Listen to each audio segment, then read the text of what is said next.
Aí na sequência você vai ver transformações dos vivos em corpos espirituais, aquilo que nós já temos aí comentado. E como eu já falei, o apóstolo Paulo ele entra muito nesse detalhe. Inclusive, o apóstolo Paulo entra em detalhes que não são mencionados nem por Jesus e nem pelos profetas. Isso também acontece. Detalhes que não são mencionados nem por Jesus e nem pelos profetas, nós precisamos ir com calma. Porque às vezes aparece citado pelos apóstolos algumas expressões bonitas, interessantes, que mexem com a emoção também. E aí as pessoas começam a querer desenvolver ideias em cima de citações dos apóstolos. É um perigo muito grande. Se algo foi tão importante, certamente Jesus falou sobre ele. E, se era tão importante, Jesus achou alguém para registrar aquele fato. Então, quando eu falo de Jesus, eu falo dos profetas, eu falo do Evangelho. O que é Evangelho? Mateus, Marcos, Lucas e João. E eu falo de Apocalipse. A doutrina da Bíblia, ela se fundamenta, eu diria, exclusivamente nisso aqui. Profetas, Evangelho e Apocalipse. O próprio Jesus faz menção dos profetas, não faz? O próprio Jesus faz menção da lei, não faz? Ele não contou uma parábola, um homem lá no inferno disse, Abraão, pede a Lázaro que ressuscite e vá lá anunciar os da minha casa. O que Jesus falou na parábola? Eles têm Moisés e os profetas, ouçam-nos. Num tempo em que Jesus poderia ter dito, não precisa nem mais ouvir nem Moisés nem os profetas, daqui para frente a história é outra. Não, Jesus conta uma parábola dentro do tempo da nova dispensação que ele está implantando e ainda faz menção de Moisés e dos profetas. E ele faz menção constantemente de Moisés e dos profetas. Não que isso seja a regra, a doutrina para os dias de hoje, né? A gente vê isso claramente na Escritura. Então, uma doutrina, ela tem que ter fundamento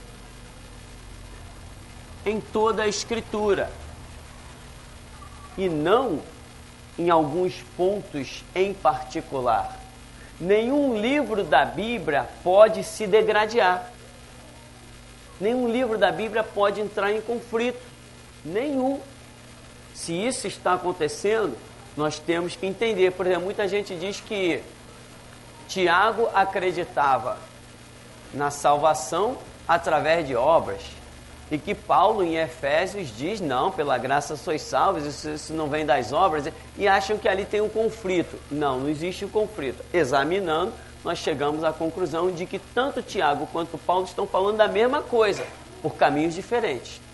Então o estudo, a oração, é que vai determinar as coisas. Então, quanto à doutrina bíblica, só ressaltando esse detalhe, procure ver o que dizem os profetas, procure ver o que diz o Evangelho e Apocalipse. Os apóstolos, eles não receberam nenhuma, sabe o que é nenhuma? Absolutamente nenhuma palavra de fundamento. Fundamento nem de doutrina. Todos os apóstolos apenas eram discípulos de Cristo, como nós. Então, nunca se pode fundamentar em apóstolos para discorrer, para fincar uma bandeira doutrinária. Hoje é o que mais tem por aí, né? Paulo hoje tem muito mais valor do que Cristo. Tem até uma desgraça chamada igreja, Missão Apostólica Cristo Vive. Vocês devem conhecer essa desgraça. Um servo de Satanás chamado Miguel Ângelo. Aquilo ali é Paulo puro. E haja besteira. Paulo não tem fundamento para a igreja. Paulo tem que seguir os fundamentos da igreja que foi deixado por Cristo. Então Paulo menciona muitas coisas que Cristo não se preocupou com elas, que até os outros apóstolos não falaram nelas. Então, você quer não errar?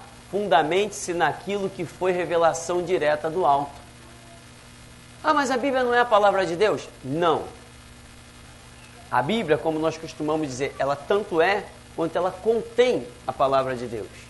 Mateus 4, quem aparece? Quem é o camarada que aparece falando lá? O diabo, né? Mas a Bíblia é a palavra de Deus e o diabo está falando lá? A Bíblia é a palavra de Deus e está sendo narrado o pecado de Davi, o pecado de Saul. Não é a palavra de Deus? Se é a palavra de Deus, deveria ser somente a palavra de Deus. Não, a Bíblia tanto é um livro histórico quanto profético. A Bíblia fala de história. Então, nessa parte histórica é que nós vemos muito o dedo do homem. Na parte profética, não, só dá Deus. A Bíblia tem história? Tem ou não tem? E como tem história? E nisso que a Bíblia é histórica, ela não mostra homens errando, homens acertando, homens se rebelando, homens se submetendo a Deus. Nessa parte histórica, ela não mostra tudo isso? Então, a Bíblia é a palavra de Deus? Sim. Agora vamos analisar. Aí nós vamos ver Davi fazendo besteira, Paulo fazendo besteira, Pedro fazendo besteira, João fazendo besteira, Tiago fazendo besteira, escrevendo, se fundamentando em tradição judaica, mandando ungir com óleo, e aí tem um monte de pastor palhaço aí, pagando fortunas em lata de azeite aí no mercado. Isso não faz parte da doutrina do Evangelho. Em Apocalipse ninguém é ungido com óleo, nos Evangelhos ninguém é ungido com óleo. Então cadê o fundamento? Não tem fundamento. Aí Tiago pega não é nem uma doutrina, Tiago pega um costume do povo judeu e diz, unge com óleo. Aí pronto, virou doutrina. Não pode. A doutrina da igreja tem que estar fundamentada naquele que é o seu fundador, que é Jesus. Ele falou, eu edifico a minha igreja contra as portas do inferno, né? Muito cuidado quando você disser assim, está aqui escrito. Sim, uma coisa está escrito e outra coisa é o entendimento daquilo que está escrito. É ou não é? Né? Uma coisa é o que está escrito. Pega uma frase, um texto, um parágrafo, pede para uma pessoa que fez somente até a 4ª série dar a interpretação. Pega o mesmo texto e pede para uma pessoa que tem o seu 2º grau dar a interpretação. Você vai ver que as interpretações serão diferentes. Por quê? Assim como o nosso conteúdo literário, o nosso vocabulário, o nosso dicionário é diferente, assim também a nossa vida espiritual é diferente. Tanto que Paulo diz, cada um anda segundo a fé que alcançou. Isso é uma realidade? Cada um alcança uma fé diferente? É ou não é? Claro que é. Claro que é. Tem gente que por aí está orando assim, Senhor, me livra da perseguição. Outros estão orando, Senhor, me bota no meio do fogo, eu quero ser perseguido. Então cada um tem uma fé diferente. Assim como a fé é diferente, também as experiências de vida são diferentes, o conteúdo literário é diferente. Tem gente que já leu 50, 100 livros, outros nunca leram nenhum, parou no 1º capítulo. Esse negócio de leitura não é para mim não. Então tudo isso influencia onde? No fator espiritual, no livro chamado Bíblia, em estudo, em interpretações, em profecias, tudo isso influencia. Então, nós precisamos tomar cuidado, né? Aonde não vai ter erro? Na oração. Aqui, nós podemos todos ser um.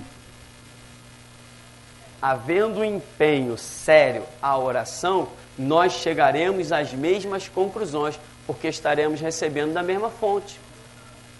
E Deus não vai jorrar duas águas diferentes da mesma fonte. Amém? Por isso que muitas vezes eu digo assim, o Miguel Ângelo, predestinação, é servo de Satanás. Por quê? Porque o meu Deus já falou comigo que não existe predestinação. Ele não pode falar uma coisa aqui e outra lá. Entende? Catolicismo, espiritismo, isso tudo é coisa do diabo.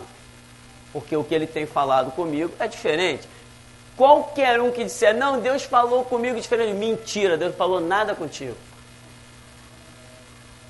Há uns 5 anos atrás, o camarada, não, Deus falou que eu ia ser consagrado. Eu falei assim, por quem?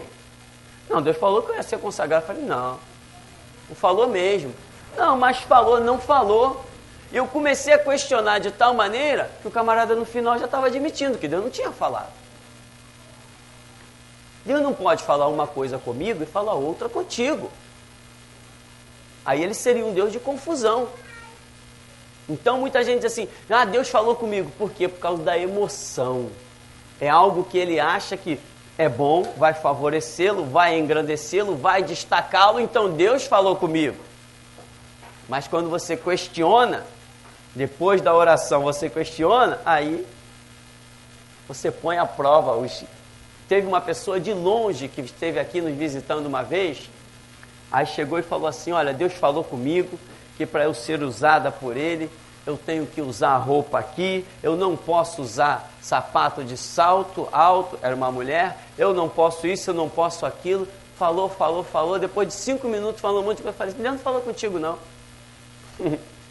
Não, mas Deus falou comigo isso, eu falei, não, Deus não falou contigo. Aí continuou, eu falei, não, mas Deus não falou contigo. No final da conversa a pessoa dizia assim, poxa, eu pensava que Deus tinha falado comigo. Meu irmão, quando Deus fala contigo, você diz assim, não, falou, amigo, pode ter certeza que falou, e eu ponho à prova. Agora, você questiona, daqui a pouco a pessoa diz, não, eu pensava que Deus tinha falado comigo. Foi exatamente assim, não estou acrescentando nada, foi a frase dela, eu pensava que Deus tinha falado comigo. Então, na oração não tem engano, mas nos teus sentimentos tem, né? Enganoso é o coração do homem. Então, cuidado com aquilo que você vai se fundamentar, né? Você vê que nessa outra praga chamada universal, eles se fundamentam em quê? No boi do sacrifício de Gideão. Se fundamentam em que mais? As 7 voltas que Josué deu na muralha de Jericó. Não tem fundamento no Evangelho isso. Isso não tem fundamento no Evangelho. Não faz parte da doutrina do Evangelho. A mezuzá é um negócio judaico. Eu nem conheço isso, a não ser se eu procurar no dicionário. Nem sei o que é isso. Né? Candelabro. Fogueira santa. Só se for para queimar aqueles desgraçados. Né? Arca da Aliança, mete uma arca dentro da... Aquilo era uma coisa da cultura judaica, de uma dispensação do Antigo Testamento. Até a arca de Israel se perdeu, hoje tem igreja com a arca. Se nem Israel não tem mais. E está lá o povo, eu estou inabalável na minha fé, eu vou nessa força, eu vou conquistar, só se for um 2x2 lá no inferno. Só se for conquistar isso. Ignoram totalmente o sangue de Cristo e fazem os seus próprios sacrifícios. Não. Os nossos sacrifícios não têm valor. Se nós valorizarmos o nosso sacrifício, já não vivemos mais na graça. Porque o que é graça? Favor de Deus pelos nossos pecados. Jesus morreu na cruz pelos nossos pecados. Então o sacrifício dele é o suficiente para mim. Não é o meu sacrifício que vai me salvar. Ele falou, buscai primeiro reino de Deus, a sua justiça. As demais coisas serão acrescentadas. Claro, buscar reino de Deus, a sua justiça, tem as suas renúncias, tem as suas lutas, tem as suas guerras. Certamente que tem. O céu não está aí de graça para ninguém. O sacrifício de Cristo nos abre a porta, mas não barateia. A porta é estreita, não é larga. E Jesus falou, poucos passam por ela, porque para passar por ela tem um preço, mas o sacrifício não. Não adianta eu fazer sacrifício achando que vou passar pela porta da graça. Então, cuidado em que você vai se fundamentar ou em que as igrejas por aí estão se fundamentando. Tem que tomar muito cuidado, né? Você tem que examinar o que são doutrinas bíblicas, o que é realmente a palavra de Jesus, a revelação dos profetas e o que é apenas pensamentos, ideias dos apóstolos, né? Porque se Jesus não mencionou certas coisas, eu posso acreditar que elas não sejam essencial à vida da igreja e à salvação do ser humano.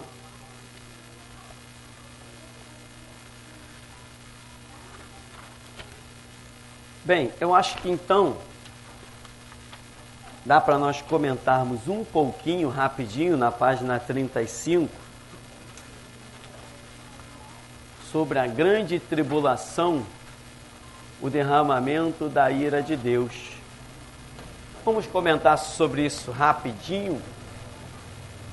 Dá para a gente encerrar nesta manhã. Que diz assim: a grande tribulação e o derramamento da ira de Deus. Porque quando nós, lembra aquela nossa régua, né? Graça, etc., reinado do anticristo por 7 anos, dividido em 3,5 com 3,5. A grande tribulação é um período final deste reinado do anticristo. É a grande tribulação. Nesse tempo aqui, chamado grande tribulação, que Jesus falou, dia igual a este nunca houve e após não haverá, dia de muita angústia e sofrimento, em que é dito, inclusive, em que as pessoas desejarão a morte, mas a morte, veja bem, não vai ter morte fugindo de ninguém. Já pensou aquele camarada de capuz, foice na mão? Não, eu não quero matar, eu não quero matar. Não, não é nada disso, por favor. Não vai ter morte fugindo de ninguém. Essa expressão significa que as pessoas vão desejar a morte. Ou seja, elas vão estar em tão profunda angústia que o maior desejo delas será a morte. Mas se alguém pegar um revólver e dar um tiro na cabeça, vai morrer e acabou a história. Né? Aí já os evangélicos por aí já desenvolveram até filme de terror. Não, a pessoa vai atravessar uma faca no cérebro e não vai morrer, vai sair andando pela cidade com a faca atravessada no cérebro. Mas não vai mesmo, irmão, acredito, não vai mesmo. Não vai mesmo. Vai tomar um tiro de canhão e vai continuar vivo. Não vai, acredita que não vai. Pode ter certeza que não vai mesmo. Né? Então, essa grande tribulação será um período que Jesus falou, dia igual àquele, não houve e após não haverá igual. Quer dizer, é muita angústia concentrada em um período de tempo muito curto. Em que aqui fala assim, olha, vão se abrir os selos, né? Aí nós já vimos o significado desses selos aí, que é cavalo branco, falso reinado do anticristo, a guerra, a fome, enfim, pestes, mortandades, muita coisa acontecendo num período só. Depois vem as trombetas, que são liberações, cada trombeta, cada selo vai liberando o mal sobre a terra. Chega uma hora que isso está insuportável. Não vai ser possível. A Bíblia fala, inclusive, que haverá abertura do poço do abismo, em que sairão demônios, que são tantos demônios que eles escurecem o sol. Ou seja, nem todos os demônios estão soltos, os demônios ainda estão presos, a maioria. Mas a Bíblia fala aqui, você vê aí na apostila, na página 36, que diz, 1/3 da terra será queimada pela saraiva, fogo e sangue, 1/3 das árvores de toda a erva será queimada. E nós já vimos que 1/3 significa o quê? 1/3 significa toda a força do diabo, porque lá em Apocalipse diz que o dragão, com a sua cauda, que é rebelião, arrastou 1/3 das estrelas do céu. Estrelas significam anjos. Então, a rebelião do diabo arrastou 1/3 dos anjos. E aqui fala de 1/3 da erva sendo queimada, 1/3 dos seres viventes, 1/3 de 1/3. Todo esse 1/3 significa que toda força satânica estará atuando sobre a terra num período curtíssimo de mais ou menos 3 anos e meio. É muito mal concentrado em um período muito curto. Por isso as pessoas desejarão a morte. Ninguém vai querer saber de viver. Vai ser uma coisa intragável. E diz que o 4º cavalo é amarelo, que vai estar justamente atuando no período final. Esse cavalo amarelo significa a morte. E o que acontece? O inferno o segue. Ou seja, será um período como ele é tão curto, será o período em que o diabo mais almas vai tragar. O número de almas tragadas nesse período por Satanás será inigualável, será fantástico, vamos assim dizer. Porque ele aqui estará dominando o mundo. Tudo vai estar na mão dele. Então ele vai estar acabando com tudo. E todo poderio dele, representado em 1/3, estará liberado e concentrado nesse período. Será uma coisa realmente intragável. Então aí você vai vendo a abertura, o toque das trombetas, a abertura de selos, enfim, e a história vai terminar quando? O que colocará fim a este terrível mal? No final desse período de 7 anos do reinado do Anticristo, que está próximo para começar, a União Europeia já está aí, a União Soviética já está aí, a Igreja Ortodoxa Russa já está aí. Esse período aqui do reinado do Anticristo terá fim com Jesus descendo no Monte das Oliveiras, quando estará acontecendo uma guerra chamada Armagedon, que compreende todas as nações do mundo marchando contra Israel. O mundo contra Israel será a guerra do Armagedon, no vale do Armagedon, entre o Mar da Galileia e a Cordilheira do Carmelo. Aí Jesus descerá no Monte das Oliveiras para dar livramento a uma minoria de Israel, chamado remanescente, que vai clamar por ele. Então, Jesus implantará o seu milênio, com sede em Jerusalém, mas não reinando com os judeus, como muita gente pensa. Os judeus aqui, eles vão ter muito que aprender. Jesus reinará de Jerusalém, reinará de Israel, mas não com o judeu. Porque a Bíblia diz que será proclamado o Evangelho eterno. Evangelho é o que nós vivemos. Evangelho é a mensagem da cruz de Cristo. Ao contrário, tem um livro aí que eu estava até lendo. Quem me emprestou um livro?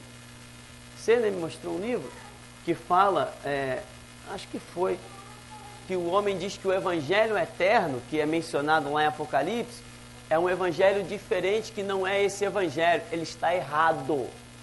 Ele está errado. O autor do livro, não tenho certeza agora se não ia mencionar o nome dele, está errado. O evangelho eterno a ser proclamado é exatamente esse que nós proclamamos hoje. Por isso ele é chamado eterno. Ele não tem um princípio, porque ele foi projetado na onisciência de Deus, e aí não tem princípio, e ele não tem fim.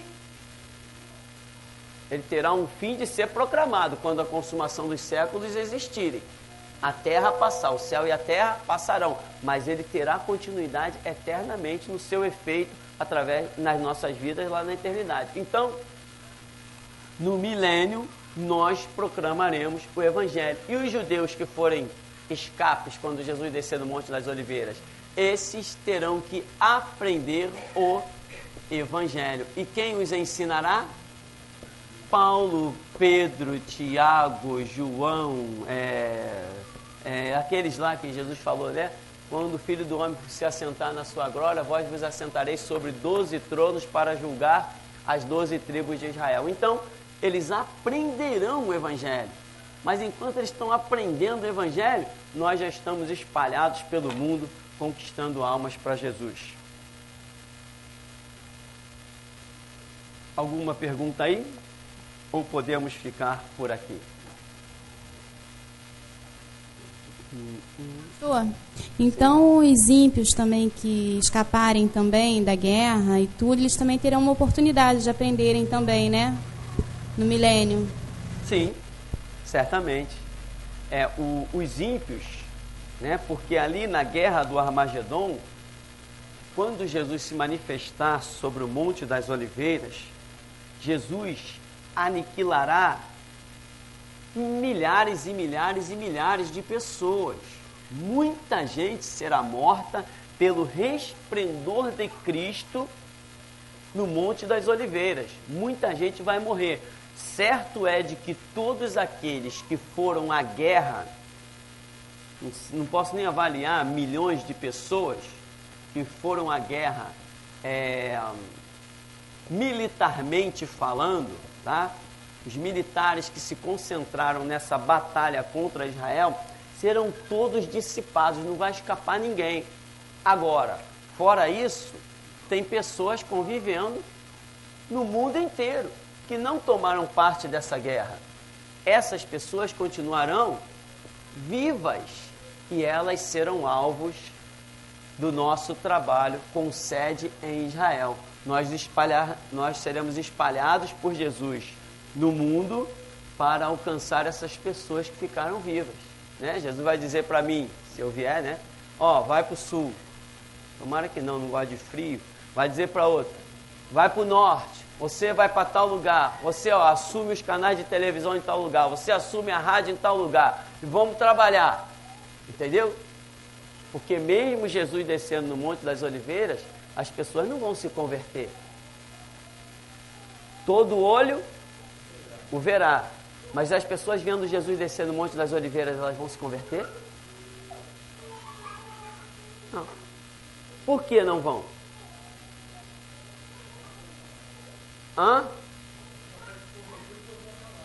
Claro, não existe conversão visual. Conversão é ao entendimento.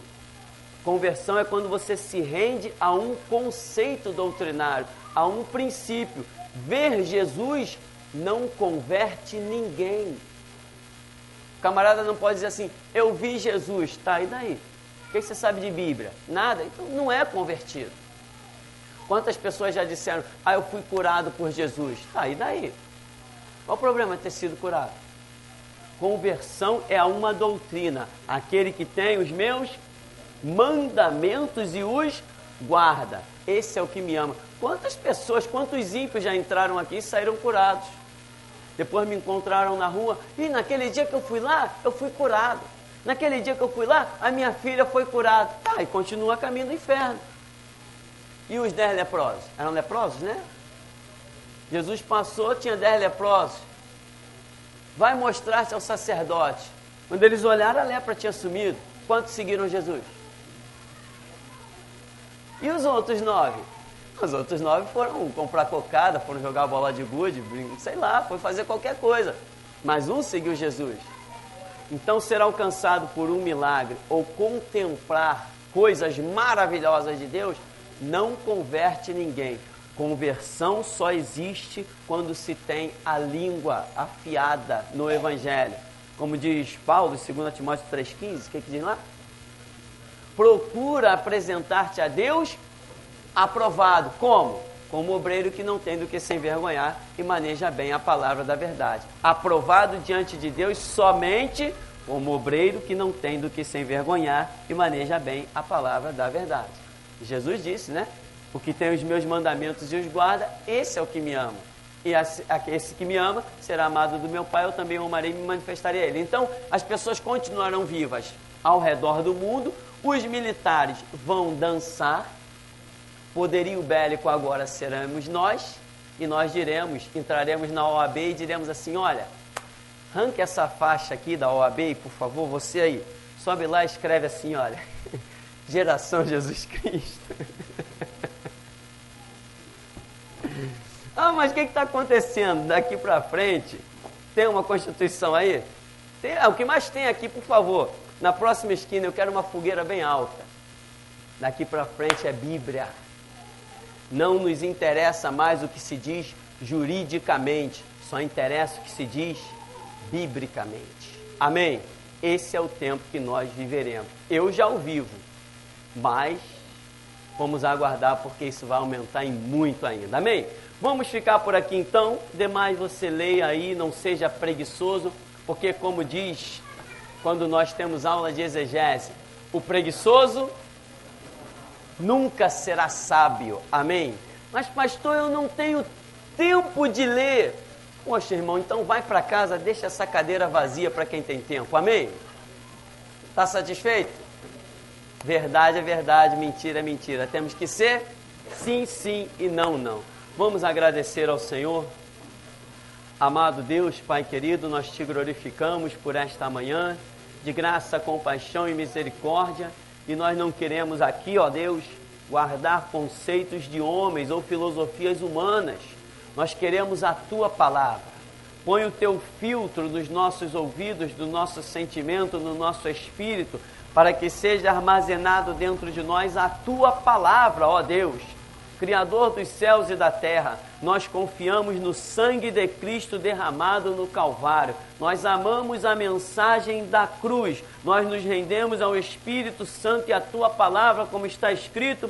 Vencemos pelo sangue do Cordeiro e pela palavra do testemunho e não amamos a própria vida até a morte. Nós pedimos a Tua palavra armazenada no nosso espírito, para que possamos ser, ó Deus, como está escrito, faz dos seus anjos ventos, mas dos seus ministros labaredas de fogo. Assim nos dá a Tua graça e nos abençoa com a Tua palavra, em nome de Jesus. Amém. Amém, irmãos? Vamos em paz, em nome de Jesus.